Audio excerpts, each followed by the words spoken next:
Friend of ours, Chance Patrick, is here because it's time to head on out to Iowa's Great Outdoors. And Chance is going to tell us this morning how you can head out to the Great Outdoors, Jason, not even knowing what you're looking for. Yeah, there's a lot of things when you're out walking around you might run into in the timber or out by a pond, a lake, whatever you're at. Some things we want to leave alone. If you see a nest of animals, just because the mom's not there, don't think you need to rescue them.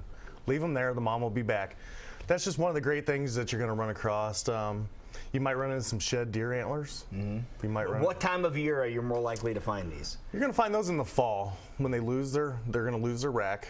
You're going to find them around trees, fence lines, wherever they might bump into them, knock them off, because they do fall off every year and regrow. Now, there are people that go out and specifically look for these. Right? Oh yeah, they're training dogs and everything else to look for these. To try to pick these up? They just send the dogs out? I didn't know that. Yeah, you know, the furniture market's getting so big for them. Oh. Everybody's making stuff out of deer antlers. So, and it's beautiful art. You get them all tangled together. It is really nice. And you don't even have to, quote, harvest any animals because these are already shed. Yeah, and it's always nice to have a picture on your trail cam and then go out and find that rack laying on the ground. You know he made it through all the hunting seasons.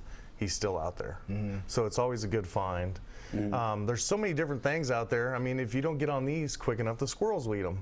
Really? Oh, really? This is a phenomenal dog treat. My dog chews on nothing but a deer antler. Are you serious? That's it, the only thing he gets. A lot of calcium in those? There's a lot of calcium in them. They can't break them apart. They chip. Okay. So a dog will sit down for hours and chew on that. Do they don't splinter then? No, they don't splinter at all. That'd be my biggest concern with that. Yep, they'll sit down for hours and just chew on it and chew on it and chew on it. Oh, we may have put this to the test. Yeah, I'd love to it works. One of those. Yeah. So it's bad for a hunter when we got, you know, a $500 mount on the wall and your dog's staring at it. But it happens. You just got to get him off of it. Make sure that if you do have anything on the wall, it's high enough where your dog can't get to it. Yeah. All right, so these antlers are very cool. All right, so keep that in mind. So we'll go look for those, but in the fall, right? Yep, in the fall time. Fall. Okay. One of my best finds I've found is I found 3 military dog tags all hooked together in the bottom of a pond restoration. Oh, wow. How in the world would that happen? Well, that's what I'm trying to figure out. I'm trying to locate the families of these to give them back, maybe find out why they were all connected. So that's just one of the cool finds. Are they 3 different tags? They're 3 different names, all Marines. One seems like it's from a different era, but maybe it was a friend of his, mentor. We don't know. We're going to try to find out. You know, we're going to look up the names. So you're finding items and then you're building a story from the items that you find. It was probably the best find I've had. And I just want to know why they're connected, get them back to the family, and get them reconnected. So. Somebody must have lost them. I mean, had them together, lost them for some reason. reason. The pond that was redone was a military, on a military base. So we're wondering maybe they'd got out, buddies all tied them together, left together, but left everything in the same spot. We're going to find out. Mm-hmm. There's got to be a story behind it, and I'll get the story. So. Okay, that's awesome. Yeah. So and then we right now is the time the paper wasps are out. They're going to be up in a tree. Yeah, like that you see up in the trees. Yeah, that one's actually, I got a picture of that one the other day. We need to stay away from those right now because they are active. Yeah, I stay away from those all the time. Oh yeah. Now these are the ones that build in your garages too. They'll come and start building on the ceiling tiles of your garages. They're gonna come in everywhere. Wherever they feel comfortable, where they can build a nest, where they have all the supplies. You know, they built paper before we did. Mm-hmm.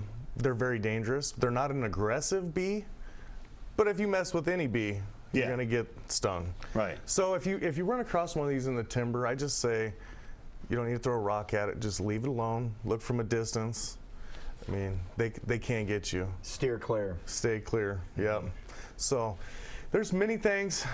I always look on the ground when I'm out. You never know what you're going to find. It could be anything. I remember we were in college. We used to go out looking for arrowheads. Yeah. I've never found one. I'd love to find an arrowhead. It's big up by Saylorville. Mm-hmm. They do find arrowheads, the little old hammerheads, Indian stuff. Mm. You know, some of it could just be a rock that resembles. Then you make it whatever you want to make it. Yeah. Yeah. So I mean, it's always, if you think you found one, take the time and go get it researched. You might have a very good piece, or you might just have a rock. Now, if you did find something, you want somebody to take a look at it, what's the best place to take it to, or what type of place? You know, it depends on what you find. Arrowhead, obviously you want to find somebody that, just Google search arrowhead research in Iowa, and you're going to find anybody. like the paper wasp, just call your DNR, find out what you need to do if you want to take it down, or if it's a nuisance. Give the DNR a call, or conservation. Any conservation will tell you what to do with it. The deer antlers, everybody goes out. That's like a whole nother morel mushroom hunt. Now, is it illegal to take these if you find deer The antlers? the sheds are. And then what do you get for one of these if you were to bring them somewhere? Well, it depends on the person. They sell them by the pound. I see. To me, I keep them. Yeah. Maybe one day I'll have enough to create something. I don't know. I'm not A very. chandelier, Chance's chandelier. Yeah, Shed for antlers. my new outdoor building or something. I don't know what. We just collect them. Yeah, but it is something that they are just cool just to hang on to. You make some sound effects with them too, Jason. Yeah, these ones here have been turned into a set of rattling antlers for hunting. So there's many things you can do with them. Okay. All right, so just a little advice, little tips of what you can do in the great outdoors. Yeah, there's a lot of things. So you don't necessarily need to outfit yourself with a bunch of gear or No. whatever. You can just go out to the great outdoors Yep. and experience it. Yep.